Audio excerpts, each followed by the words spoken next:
Una po sa ating mga balita, iginit ni Pangulong Ferdinand R. Marcos Jr. na lahat ng Pilipino ay may kakayahan na mapabuti pa ang pamumuhay sa pamamagitan ng pag-i-invest. Ito ang binigyan diin ng Pangulo ngayong epektibo na ang batas na magbibigay reforma sa pamumuhunan sa bansa. Kung ano yan, alamin sa sentro ng balita ni Kenneth Pasyente. Sa layuning mapalago pa ang ekonomiya ng bansa, sisimulan na ngayong araw ang pagpapatupad ng Capital Markets Efficiency Promotion Act o CMEPA na pinirmahan ni Pangulong Ferdinand R. Marcos Jr. noong Mayo. 3, 2,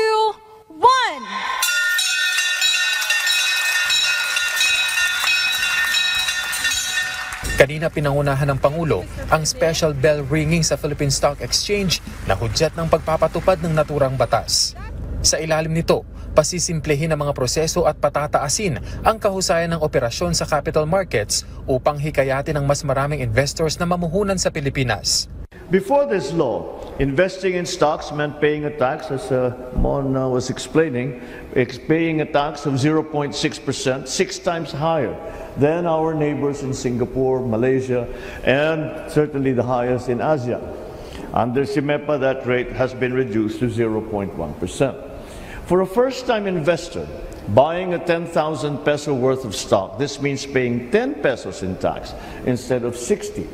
This will encourage more Filipinos to invest in our capital markets. Isa rin sa mga pangunahing nilalaman ng batas ay ang pagtanggal ng documentary stamp tax sa mutual funds at unit investment trust fund. Gayon din ang pagtatakda ng 20% final tax rate sa interest income ng mga mamumuhunan. Malaking bagay din ang batas sa mga empleyado. Lalo't sa ilalim nito, may insentibo ang mga pribadong employer na tumutulong sa paghuhulog sa personal equity and retirement account o pera ng kanilang mga manggagawa.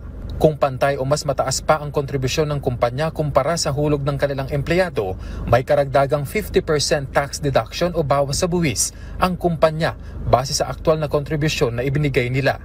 CMEPA removes certain exemptions to enhance fairness in our tax system.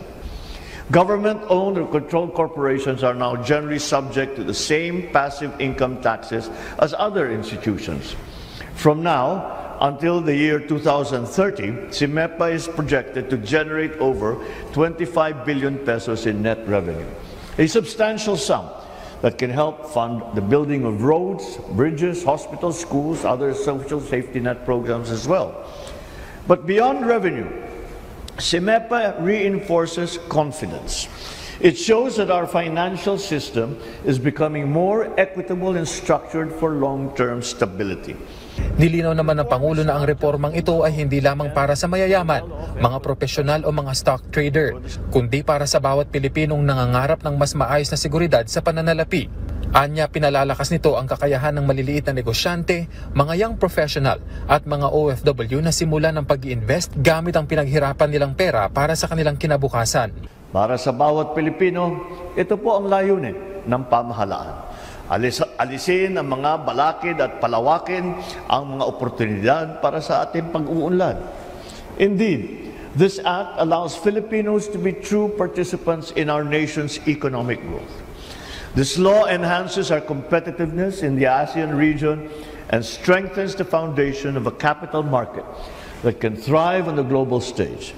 Inatasan naman ng Pangulo ang PSE na alisin ang mga sagabal sa birokrasya, pabilisin ang mga proseso at bawasan ang mga transaction cost na nakapailalim sa kanila, kasabay ang paghihimok sa stakeholders na maging transparent at tapat sa pagpapatupad ng batas.